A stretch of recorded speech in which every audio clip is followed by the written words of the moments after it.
La période du confinement a été dure pour la grande majorité. Cette femme ne l'a pas supporté et aurait enfreint les règles pour protéger sa santé mentale. Elle livre une confession à cœur ouvert sur ses ressentis pendant cette parenthèse qu'a subi le monde entier. Une femme vulnérable face au Covid-19. Si le témoignage de cette femme qui a violé la loi est d'autant plus poignant, c'est qu'elle fait partie des plus à risque face au coronavirus. Et pour cause, elle souffre de sclérodermie, une affection caractérisée par l'attaque du système immunitaire envers lui-même. Pourtant, cette femme fragilisée face à cette menace n'a pas hésité à se mettre en péril. Choisir le sexe plutôt que ma sécurité physique a peut-être été l'une des meilleures décisions que j'ai prises cette année, écritait-elle dans un article du tabloïd britannique. Elle admet qu'on peut la considérer comme une irresponsable assoiffée de sexe, mais explique que cela va au-delà de la simple recherche de plaisir. Cette personne vulnérable face à la contamination a pris la décision d'avoir des rapports sexuels après avoir respecté plusieurs mois de confinement. J'ai l'impression que le sol s'était écroulé sous mes pieds malgré son respect des mesures de confinement pendant la première période. La femme a fini par céder en raison de tout ce qu'elle ressentait à cause de cet isolement. Celle qui a enfreint les règles a commencé à avoir des symptômes inquiétants.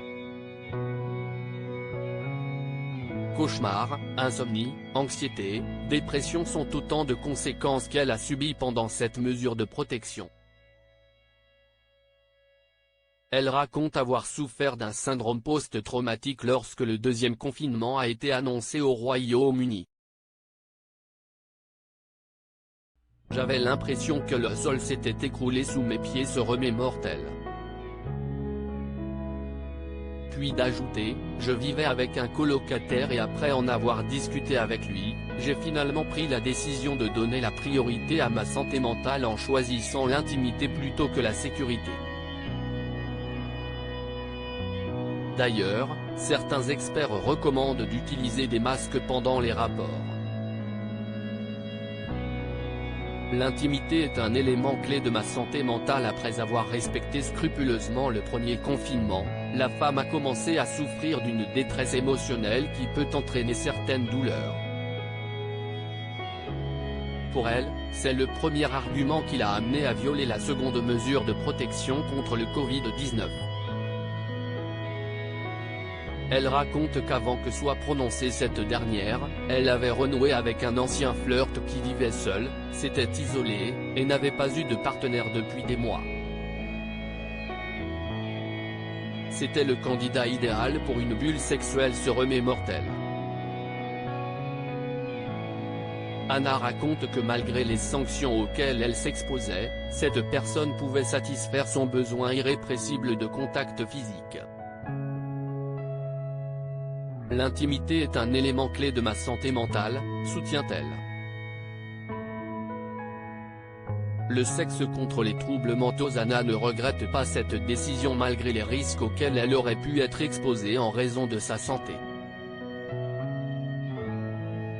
Elle explique que si elle n'avait pas eu d'intimité pendant cette période, il aurait été difficile pour elle de ne pas souffrir de dépression ou d'aggraver son syndrome post-traumatique.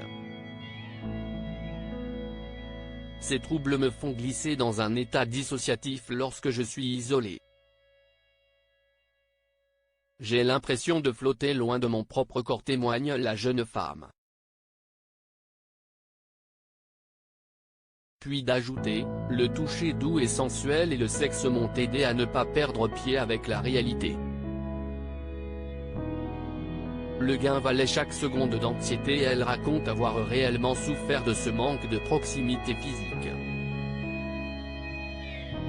Ça m'a fait plus mal qu'après une rupture, a-t-elle confié.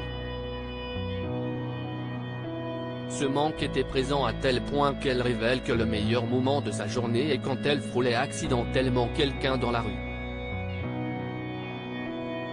Elle raconte son rendez-vous avec le candidat privilégié. Anna s'est rendue chez lui en faisant attention de ne pas croiser le chemin de quelqu'un d'autre. Pour elle, son seul souci était de savoir si cette proximité allait vraiment la soulager. Ce sera le cas. Le résultat valait chaque seconde d'anxiété, se réjouit-elle. L'isolement, un impact psychologique réel si se priver des sorties jugées non essentielles est douloureux et pénible émotionnellement, cela reste une mesure importante pour se protéger et protéger la santé de ses proches. Pour autant, il est tout à fait normal que cela engendre de la détresse psychologique, comme l'explique Johanna Rosenblum, psychologue clinicienne, au Journal des femmes, notamment lorsqu'on est seul chez soi. Parmi les répercussions possibles, la spécialiste cite une anxiété généralisée, un repli sur soi, une humeur dépressive ou encore des ruminations.